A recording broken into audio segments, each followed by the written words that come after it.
Hello and a very warm welcome to the Values Workshop.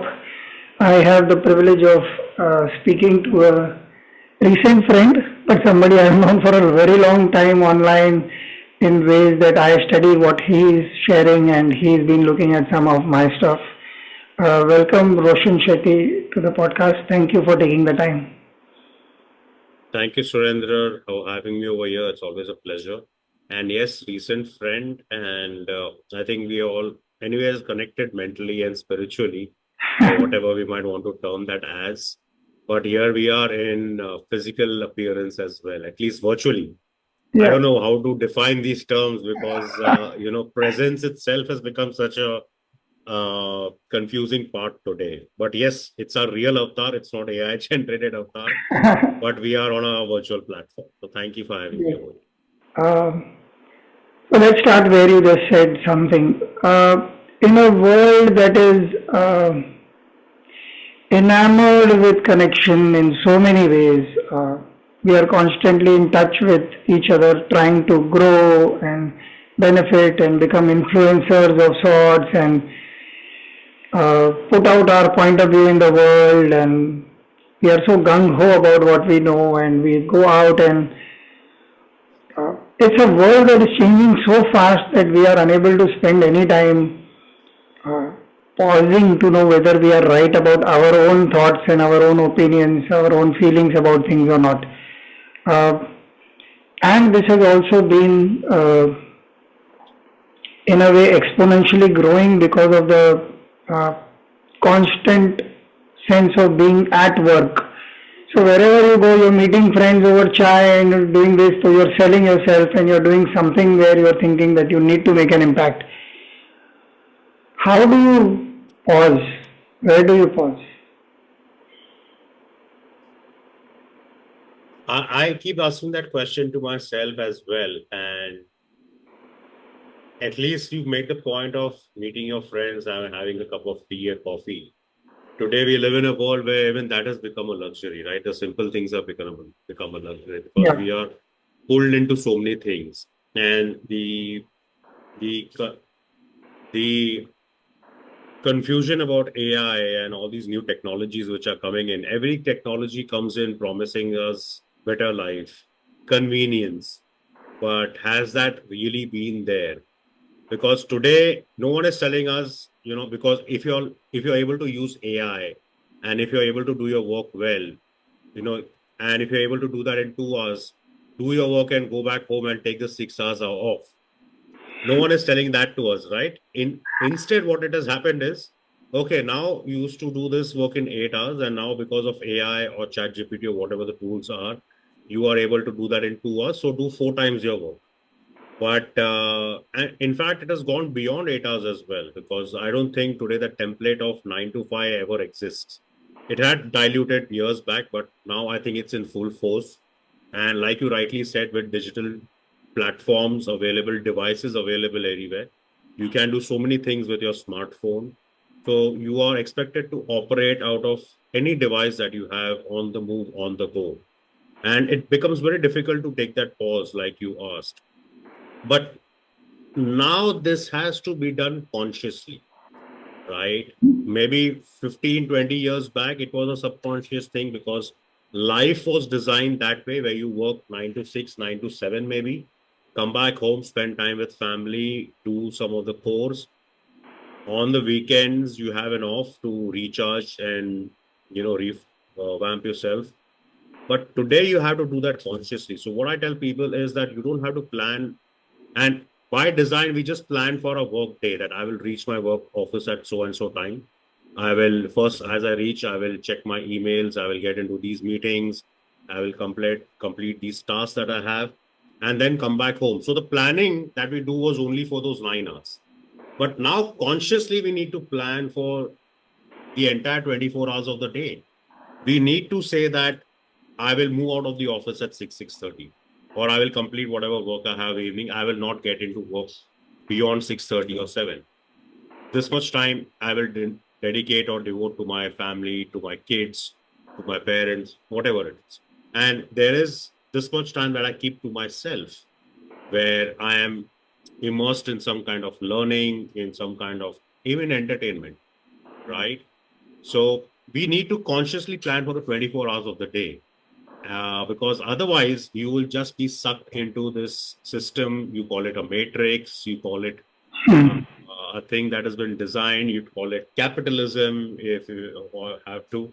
But yes, that is something you have to do it consciously. It won't happen automatically. Um, how do you say no when there is pressure of work because you think you want to go ahead in a limited time? So one element of newness to the question, because this is a question I've often explored in different ways in different podcasts. But so at 25, 30, you want the best watches, the latest cars, gadgets. Uh, so I know of teenagers getting iPhones worth a lakh and a half. Uh, Often my team comes up and asks me this question, and I'm obviously there is a strict no-no. Things will come when they will. You need to uh, sort things out. There are various aspects of life. Don't run after things. But it is easier said than done. Once she starts working, I don't think I'll have the leeway, and then you have to just True. wait and see where this goes. So, how do you reconcile yourself to this kind of pressure, and how do you said consciously find that pause, if I were to use my term? Explain. We have been we have been again trained, designed for yes at every place, right? In our schools, say yes to your teacher, say yes to your parents, respect elders, respect parents. That has been the construct, that has been the template. In the corporate, as you get into say yes to your boss, say yes to the work, we have been trained. So we are very comfortable by being the yes man in our life. And somewhere we have missed the point. Somewhere we have missed that, uh, you know, wisdom of using no in our lives. We have not been trained to say no. And it is systemic. It is not something which happens only in the corporate. Schools, we need to teach children today. I have a 6-year-old at home. And I people have told me that it's not good to say no to kids because then you're kind of building a negative aspect in that. I was trying to understand that aspect because that is not how I was raised by my parents. So I was just trying to understand this, and I was not sure was I right or was I wrong. But I understood that we are not trained, or we don't train our kids to say no at our homes, at our schools, say in the right way. Not saying no in terms of you're completely dismissing them, but telling them why something cannot be done, why something cannot be. But when you start looking into that area and understanding that aspect, I think you can build yourself into that domain. And then when you come back to work, if you have to say no to your boss should realize that if this person is saying no to me, that means he's has something really important that he's doing. Right? And that is something which has to get normalized. I was reading this book called Lynchpin by Seth Godin, of course, a brilliant marketer, and might know about him, might have read his books. And he said there are two types of people who are in the corporate, if you talk about in terms of the corporate scenario. That there is one person, and you do very well if you are one of these two. There's one person who just says yes to everything, and somehow he manages everything. He says, yes, I'll do it, yes, I'll do it, yes, I'll do it. And he keeps on saying yes, yes, yes, and he satisfies everyone. He meets all expectations and he delivers. And he becomes the go-to man in the office that whatever problem you have, hey, get Surendra here, he'll do it for me. Right? Or you become the man Friday, whatever the terms are. The other person is that he just says no to everything. And this person is so immersed into his work, right? That he knows that he cannot be distracted into something else. He cannot be pulled into some firefighting scenario. He cannot be pulled into something that has come up urgent because he is very clear on he or she. They are very clear on their priorities. They know what is expected out of them and how and when to deliver. So even the boss or whoever they are, they will not go and disturb. And we have those people. We have seen that in corporate, right? Don't touch this guy. He or she is working on something important, right? So let them complete it, and then we'll. So you build that by knowing how to say no to people. And you make it very clear that if this is something which is very important, I will have to stop something else.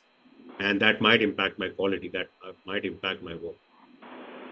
That is from the corporate area. You also touched upon expectations out of kids. Okay. Yeah. And just yesterday, we were all sitting at home in the living room and we were watching something on the TV. And my daughter was on the tab. And I asked her that put the tab off because, she had spent enough time. She asked the question back to me that how come you are allowed to watch TV or do your things what you want and I am not?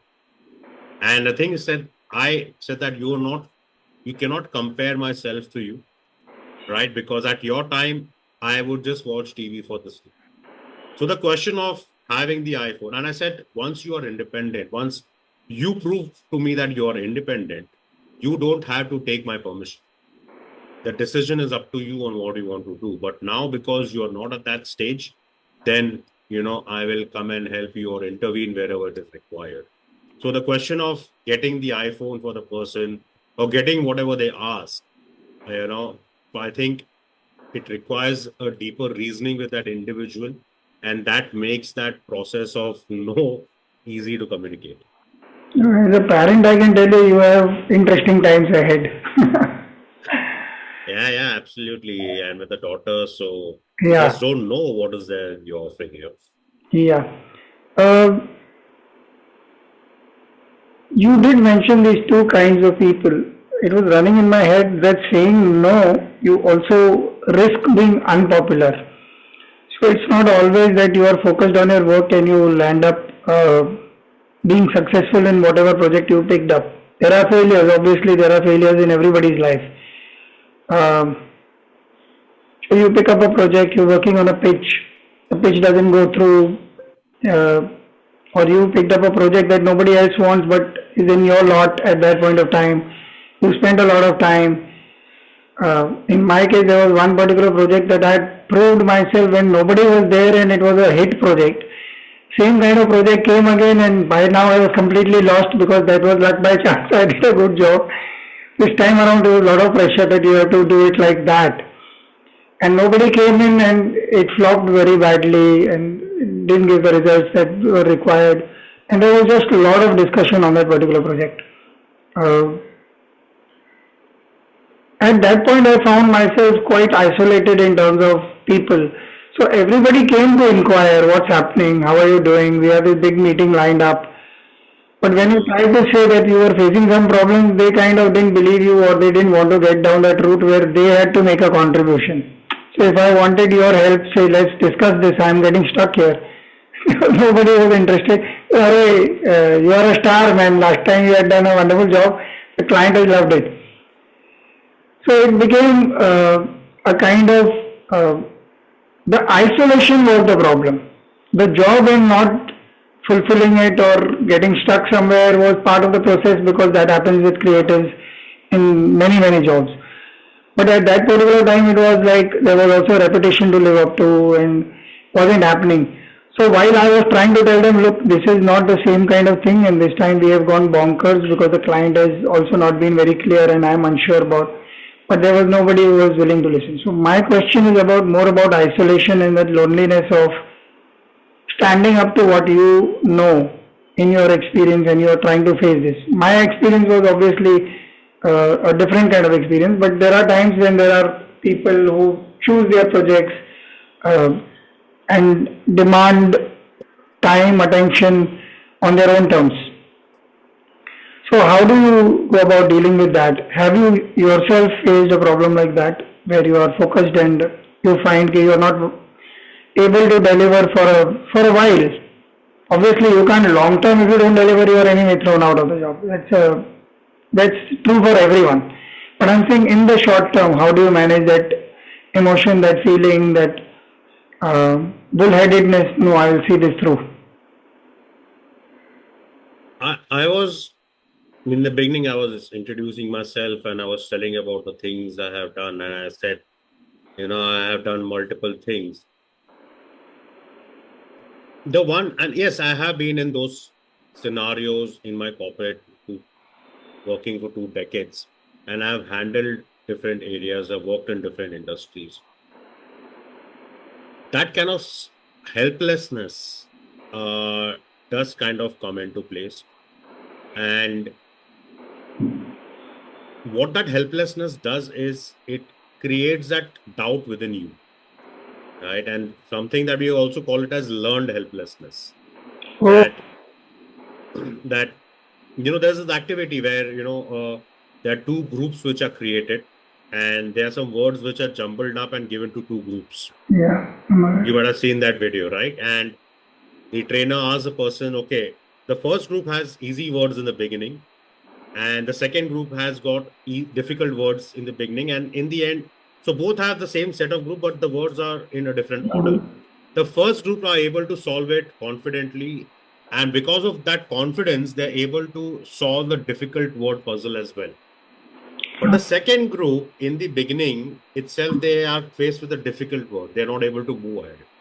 So that helplessness seeps into their mind, into the emotion, and they feel they just cannot solve the other words as well.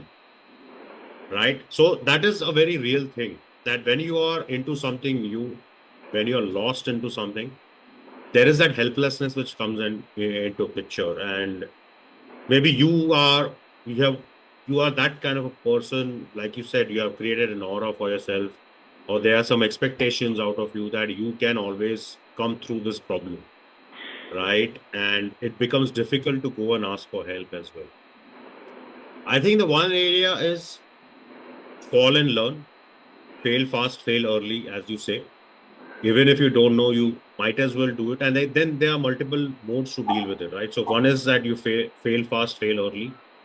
Okay. And you gain all the shortcomings, you understand the shortcomings in the beginning itself, so you can do better as time progresses. The second mental model that you can apply over here is to have a beginner's mindset. Yes, you have this experience, you know everything, you are the expert, but this is a domain that is new to you. So how will you apply the beginner's mindset over there? Ask questions, be curious about things. It is okay to say that you don't know. It is okay to say that, I am new to this. And the problem is the ego comes before the biggest Yeah. mindset most of the times. And the ego stops us from asking the right questions or connecting to people. And that is a big miss if we have. And even, this is something which is also said with new startups. New startups, they always have this beginner's mindset because, hey, we are starting from zero, we are starting from scratch. And as you grow, as you do start doing better, you improve, you ship better, you sell better, you are becoming a stronger product, and now you have all the eyes on you. But then we lose that ability of having the beginner's mindset. We stop asking the questions that keeps us curious. We stop asking the questions that helps in our learning process. And that leads to problems otherwise. So I Yeah. think fail fast, fail early. Like I said, come out of that mode of learned helplessness. Understand that you might fall into that trap, but having a beginner's mindset will help you to come out of it, is what my take is. So another interesting question. You seem to have the answers to everything. So are there times when you don't have an answer to something? And how do you deal with that kind of helplessness? Now you're a coach, you're helping people transform themselves. You have a lot of knowledge uh, that is helping you and that is allowing you to help others as well. But just there are days when you're just completely down. You may know the answers, but you are unable to implement them, or there is a certain confusion. There are two answers which seem equally right or equally wrong, or life has this very interesting way of testing us. The moment we feel, oh, I have a grasp of this theory at least, so that will bring the smallest of problems to trip you where your theories are immediately So when I started the podcast, one of the things that kept happening, one of my friends suggested that I go impromptu, that I don't plan my Hmm. questions. Now, while it was very easy to say, it was very difficult to implement from the day, and we started on the day that he gave that idea. So it was 5:30 in the evening. My friend gave this idea.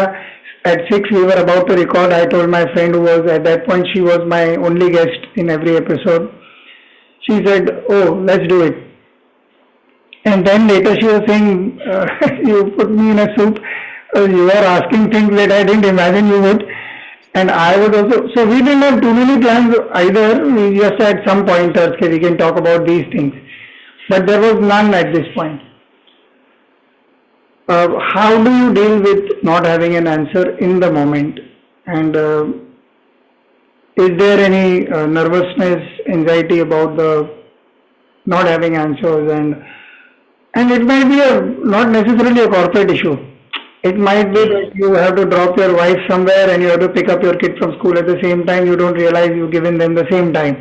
And both are equally important. What are you going to do? And both won't like it if you drop out. So it could be as simple as that. What would you do?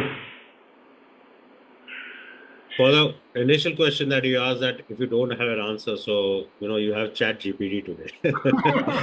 But yeah, in scenarios like these, and I have been party to be, I've been experiencing these scenarios a lot Oh, recently, especially because of the things which I'm going through personally in my life. okay. There are some medical issues going on, and I have a daughter, and she has a school schedule, and you have these multiple classes which are going on. It becomes difficult, frankly, for that such kind of a scenario. You just don't have an answer, and you just are firefighting at that point of time. And what comes to your mind at that point of time is what you do. For example, I have to kind of take my daughter. She has a class at a certain time, right? And then at the same time, or maybe in 30 minutes time, we have the doctor's appointment, correct? And this is a real scenario which I'm talking about. So I have to take my mother. I'm the only person. I have to take my mother. I have to take my daughter. Now the question is, what do I do? Do I leave my daughter to the class first? If I do that, I'll be late to the hospital. If should I go to the hospital first? Keep my mother there, who's a patient, and she's all alone. And hospitals have these procedures. So sometimes if you get late, if you get stuck in traffic while coming, will you reach in time for the daughter's class? So this is this has been a very real scenario, the example that you gave. uh well, there is no answer to it, Surendra, to be very frank to you. And you just deal. There are times when I had to cancel the class and say that we just cannot make it, we just cannot go there. uh or I Most of the times what I do is I keep my mom in the hospital. I tell the nurses and the staff over there that I have to take my daughter, and she has a class, so they understand. I take her over there, I drop her to the class, and then I wait for a class to get over. I have to keep checking on my mom that if she's okay. Then come back with the daughter again back to the hospital, complete the formalities in the hospital, meet the doctors required, and then come back home. So at times there are no answers. You just deal with the situation as it is at the moment, right? And you just can't have a logically right answer to it. Now I understand, the same scenario can play out at multiple areas of life. It can play out in a board meeting where you're in front of the investors or an important client and you don't have the answers, correct? I think the best thing to deal with is to absolutely be genuine to yourself first, and say it is okay that I don't know about it or I don't know how to deal with the situation.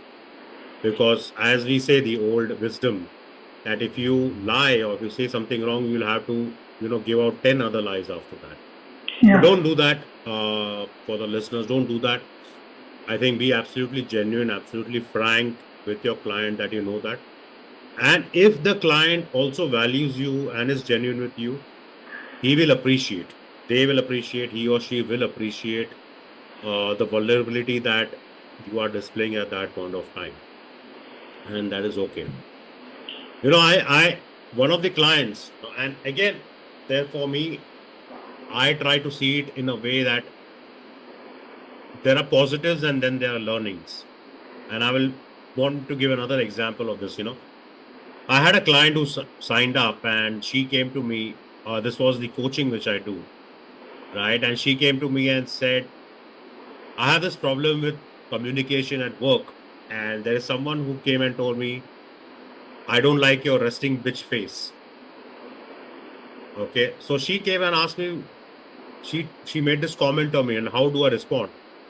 And that term, resting bitch face, was very new to me. I never heard it, right? And it's actually part of communication, body language. And at that time, I didn't know, so I said, "Don't worry about it. You can ignore. People will make comments, all of that, but you need to be focused." The typical stuff. But then she said, "Okay," and she went. And then later on, I went to research what resting bitch face is. And it's an actual term. That's an actual Wikipedia page dedicated, which says that when you're not doing anything, when you're just listening to someone, or you are at rest, when you're not thinking much, the natural face, the face how it is, that can send a message to the other person. So my resting bitch face is this way, which can denote that I'm a serious person, I'm, an aggressive person. And, it can get people out of, take people away from me. They might think I'm aggressive and they might be scared. So now I purposely try to keep a very subtle smile this way. So it welcomes people to me, and it makes them open. It shows that I'm quite an amicable person, because I'm a fun-loving person. I like to joke around. I'm not at all serious most of the times. Yeah. So that's a new term. That was a learning. Although I lost the client, but then there's something which I gained. So yeah, we have these moments which are out of the blue, not heard of, and I think those are the things how we learn about certain aspects, certain issues, certain events in life, right? Yeah. How do you deal with that unease at that point of time? So while you've given me an answer about what you did and how you physically sort out the problem, so let's get to the example that you said. So you are in a situation in a boardroom where you have to give the answers. Uh, there's a lot riding on your answer. Of course, you can't lie. So that is a strict no-no in my this also, because it doesn't help. But saying the truth basically needs to be told in a manner where as honest as possible, and while you are also helping them understand that you are going to sort it out. Hmm. How do you? This whole thing is very uneasy inside the mind while you're standing there, and so like you said, I personally also like to joke about it. And when we started our ad agency called the Blue God, we were pitching for a very big account, and my earlier boss was also pitching for that account. And my partner said, so I told him, look man, he is also pitching, it doesn't look right, we won't pitch. So my partner said, if you are going to do this, half the industry knows me. I am not, we are not working, let's shut down business. So unless you call up the client and say we are pitching, I am not getting together with you. So then I called up the client, I also called up my ex-boss and I said I am pitching. He said, "Arey, you won't be able to withstand." I said, whatever it is, my partner has laid down this condition and I can't do this. I am keen to start my business, and we vibe together as a art copy team. So we have to do this. So we landed up pitching for the account, and the client loved the presentation. He landed up asking us, so why have you called it the Blue God? I was a fan of Lord Krishna at that point of time, and there was a book called The Blue God by Ramesh Menon that I was reading. So my partner suggested, let's call it the Blue God. I thought he was joking. I asked another friend. She said, oh, this is a lovely name. So we went ahead. But now this by itself wasn't a very interesting story. So I told him, sir, we thought with the Blue God in our pockets, Lakshmi will have to follow behind.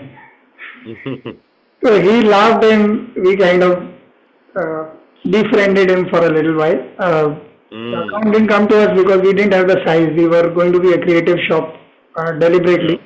But he Yeah. loved what we did. And so, in that space where you are being asked, you don't know, you got to be honest. How do you come out of these things? Like when I had to call my boss, it was really a decision to be made. He was a good friend as well. So I said, picking up the call and telling him was basically saying, even if we are not friends anymore, I am pitching for this because this is my business now. How do you particularly deal with the unease? Physically, I understood what you do, but I realized when you were mentioning your answer, it meant taking a lot of decisions on the spot. What helps Mm. you take those decisions? There was a time earlier, and personally, there's a personal journey as well, right? Yeah. Where initially you are lost for these things, you don't know how to handle these situations.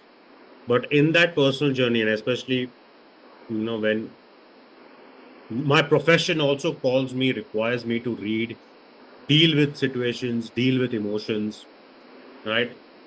There would be times when I would absolutely go silent and blank, Okay.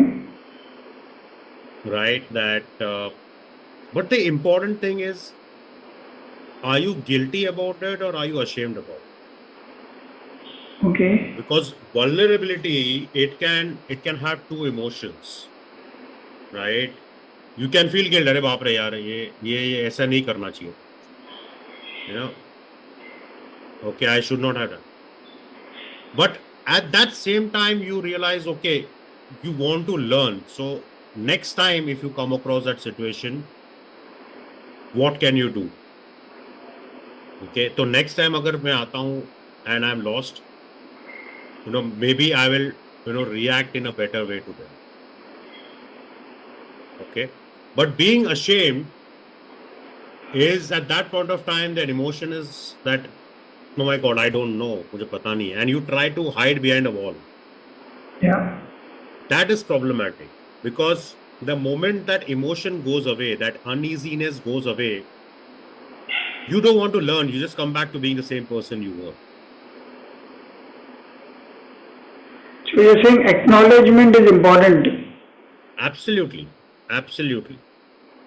If you don't acknowledge it, then it is okay. Like I said, as humans, we will always be vulnerable. And it is not that everyone has all the answers. There will be people with the best of knowledge, the best of wisdom. They will be vulnerable as well. People might have achieved great things in life. They will be vulnerable in different situations when it becomes too personal to them, when it comes to that point which is to which they feel entitled, to which they feel they own. That is the time when vulnerability hits you, right? Like you said, having that important client was important for your business because now you're starting the business. You have to go and pitch, you have to go and sell. How will you survive otherwise? Yeah. So you are entitled to that. As a owner, you are entitled to get your business up and running. And there is that crossroad that you come, that you have to, you know, cross paths with your most loved ones. Uh, you have to take the call and say that, okay, what is it that I kind of do over here? Should I give up? Should I say a fight today? So I would, earlier in such a, I would go silent. I would just ask the other person, I don't know, you tell me what has to be done, right? But today my response is more nuanced. I would, because I have there is an acceptance to vulnerability, and that is also important. That Absolutely. as you get into a conversation that you might become vulnerable. The moment I go to do a training program, and probably there is an audience of CXOs who are sitting out over there, I know that I might get into a situation where I'm talking about something. There might be some question that would be raised which I don't have an answer for, and I am the expert over there on the topic, and I am supposed to give an answer, but now I don't have an answer. So you I have this acceptance that there might be that situation which might come up, there which might prop up, which I don't have an answer. And in that case, I will say, I don't know, but let me get back to you. You know, let me see what can be done over this. But I'm sorry, at this point of time, I don't know about what you're talking about. Yeah. Do you think one aspect of this answer that I have realized is when you are willing to be vulnerable and accept it? In my case, I think I seem to be thriving in it, not necessarily positively. Sometimes I think I would better be a little more nuanced about how others are feeling about it. But I find it frees the other person to also be vulnerable and say things. Uh, so, one little example, I've been swimming for a while, and my teacher has been struggling to get me to learn properly, and I've started very late, so I have my own issues and fears. So it's a very interesting journey. I give myself time, and I'm very content to do this at my pace. I don't want to hurry with the other guy who's come and already started doing 20 laps or whatever. So he's little disappointed with me because he's used to people just jumping and starting, and next week they are doing this and third week they are doing that. I am taking my pace. I want to be comfortable. I want to understand. So I thought he looks down upon me, but the other day we were standing and I had just come out of the pool, and he gave me the guidance that was required, and then he started talking about himself. He landed up saying a lot of things that were about his vulnerability, about other aspects of life. And I was surprised because the only other interaction we have is that he reads my WhatsApp status or something, I think. And maybe he's influenced by that. He landed up saying things that I did not expect. He knows my sister and some other people who are common to both of us. He never mentioned these things to them. And I was like, okay. So, do you also think that when you are standing up on stage, people of power are listening to you? Power means people who are decision makers in their own little spheres of influence. Uh, and if you are willing to say that you don't know much about a subject, even though you are the supposed expert standing on stage, giving gyan and paid for it, and yet you have the ability to stand up and own up. That also frees them to own up about their aspects of uh, flaws, vulnerabilities, questions. I have another uh, similar thing that I've done. Sorry, I'll try and be quick about it. So there was this company, a securities company, where I had to kind of talk about what I am doing with the values workshop as a podcast. Now, because of technological issues, for 45 minutes we couldn't connect, and there were 114 people waiting for me to speak online. And meanwhile, they landed up doing other things. I could listen to everything that was being said, but I couldn't. They couldn't hear me. So finally, they managed something, and I could speak. So there was only 5 or 7 minutes left to speak in my allotted time, and I landed up saying a couple of things because I went impromptu again, trying to be as authentic as possible. I landed up saying things which were very, very vulnerable. So much so that after I finished, there were two questions that came up which were also very intense. And when I hung up, I was thinking, this is dumb, I should prepare. This is not the way to go because I was fairly vulnerable. But apparently, the CEO of the organization was also listening in, and he offered that would I be listening to people if they wanted to share their problems and vulnerabilities week after week, which I refused because I don't have a formal degree or something in that, and I did not want to pick up that kind of responsibility. It was just too big. So yeah, my question is: have you faced that with people, with especially in tough situations? So are you saying what did I do, or what kind of Do you situation? think your vulnerability helps others also be free with their own? It happens, when especially when I have a one-to-one conversation Okay. during a coaching platform. So I do trainings which are with groups, that could be webinars, that could be physically with people in training rooms, there are multiple people sitting. Now I know that in training sessions, people will not open up. Trainings are typically you have a content, you have to run through it, explain its nuances, applications, the things, and how can you use it, and you move out. People will Okay. not come out open over there. But when I am sitting with a person individually to coach them, I rarely share any slides or any deck or any of the content, right? It because it is just you and me. Okay. And I want them to be vulnerable. I want them to come out. And this is what I say. This coaching would be most effective when you talk about your deepest fears, your anxieties, your curiosities, and where you are really lacking. It's no good that if you come on the call and tell me, hey, I've done this 10 things, and, this is what I do and all that stuff. You're not allowing me to get into you, Yeah. right? But you cannot tell this to people direct. So I would start about areas where I have been vulnerable. And I have been vulnerable. The anxiety which I was dealing with for 3 years, I see that as one of the most lowest points in my life. But that lowest point itself gave me the courage because that changed my career. That put me into the place where I am today.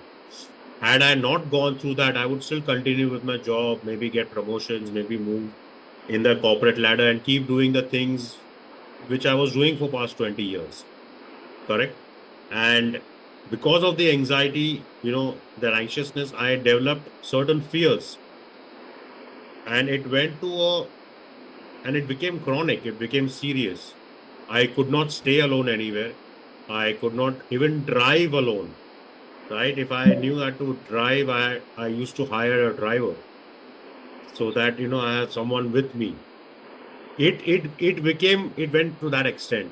Yeah. But developing the coping mechanisms of how to deal with it, going through therapy, it gave you a certain kind of courage as well. And as they say that, whatever you are scared of, do it more. Do it so many times that the fear completely goes away. Correct? It's just like a kid who's scared of jumping into the pool with this fear of drowning. They will flap around, and that's how they learn swimming, right? With kids. And you also mentioned, I don't know if that has been done to you. I mean, Uh, just don't, I've been wanting that he throws me. Yeah. but yeah, that's how we learn in life as well. You flap around, you kind of, you gulp some of the water in the chlorinated water, and you feel sick for a while. But doing that daily, you will eventually learn to swim. Yeah. Unfortunately, I was thrown into the pool when I was a kid, but I was so, I had such a bad experience with that I never jumped and I never learned swimming till date. Right, Yeah. my daughter's learning swimming, and I tell her a story, so thankfully she's learning herself. So yeah, that's how things are, and you need to flap around and you know take some of the things that comes towards your way. But understand one thing which I learned outcome of that was uh, that fear is only a way for us to kind of get into something new. And if you are afraid of something, if it has come to you, then maybe there's an opportunity behind it. Because if you are afraid of it, a lot of other people would have also been afraid of it. Correct. But what is the way through? Do you look at it and turn back and say, this is not meant for me? Or do you try to climb that wall? Struggling, scraping through with bruises, and try to get on the other side. And that is really where your growth is. If you try to climb that wall, if you try to climb that fear.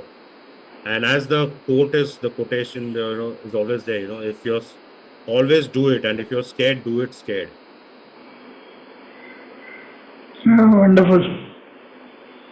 Um, this has been a very fulfilling conversation. There are so many uh, deeper insights from a mix of the kind of examples we've shared in terms of professional and personal lives.